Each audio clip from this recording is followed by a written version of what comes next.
Pauta 3. Nova pesquisa do Instituto IPEC mostra a diferença de 16 pontos entre Lula e Bolsonaro na corrida presidencial. O petista subiu 1 ponto percentual em uma semana, enquanto o atual chefe do Poder Executivo se manteve estável. O estudo foi divulgado ontem pelo IPEC, que é o antigo Ibope, e esse estudo foi contratado pela TV Globo e mostra o ex-presidente Luiz Inácio Lula da Silva do PT com 47% das intenções de voto e Jair Bolsonaro do PL com 31%.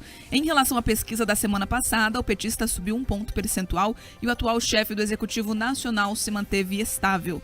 Ciro Gomes do PDT soma 7% e Simone Tebet do MDB aparece com 5%. Soraya Tronic do União Brasil registra 1% e os demais concorrentes não pontuaram. Brancos e nulos chegam a 5% e não sabem ou não responderam são 4% dos entrevistados. Essa pesquisa ouviu 3.008 pessoas entre os dias 17 e 18 de setembro em 181 municípios. A margem de erro é de 2 pontos percentuais para mais ou para menos, considerando um nível de confiança de 95%.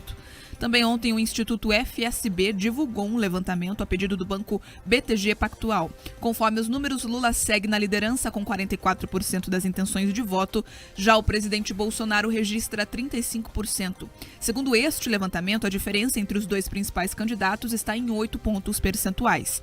Ciro Gomes soma 7% e Simone Tebet chega a 5%.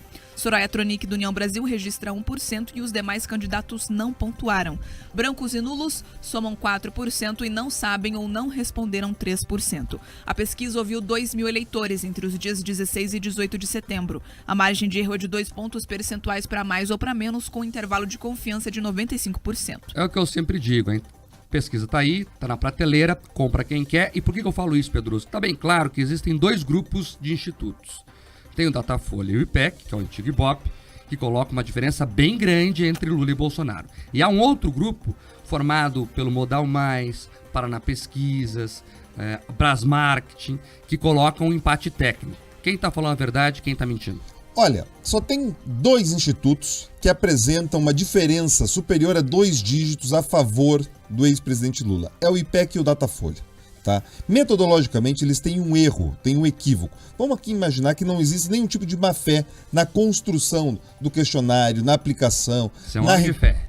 Eu sou um homem de fé. Opa, peraí, eu vou acreditar no bem das pessoas, Mark.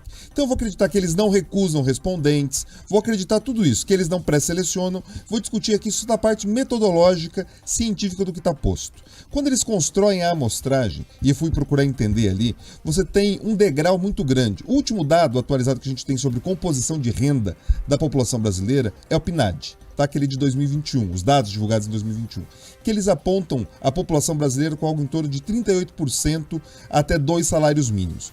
Tanto o IPEC quanto o Datafolha têm utilizado números maiores do que esse. Ou seja, a população que ganha até 2 salários mínimos acaba tendo um peso maior na construção da amostra desses institutos. Ou seja, a representatividade acaba sendo maior e a gente acaba olhando esses números um pouco inflados em relação à média das outras pesquisas. Você citou ali Modal, Paraná Pesquisa e tudo mais, Brasmarketing. Eu quero excluir Modal e Brasmarketing, manter Paraná Pesquisa, porque ele está mais próximo da tendência dos outros institutos. Tanto Modal quanto Brasmarketing, eles trazem números em que o Bolsonaro acaba liderando em alguns cenários, isso foge muito da média. O que eu acredito é muito da construção da média e da tendência, que traz ali uma diferença normalmente entre 6 e 8 pontos, algo que levaria para o segundo turno muito diferente do que esses institutos como Datafolha e IPEC têm mostrado.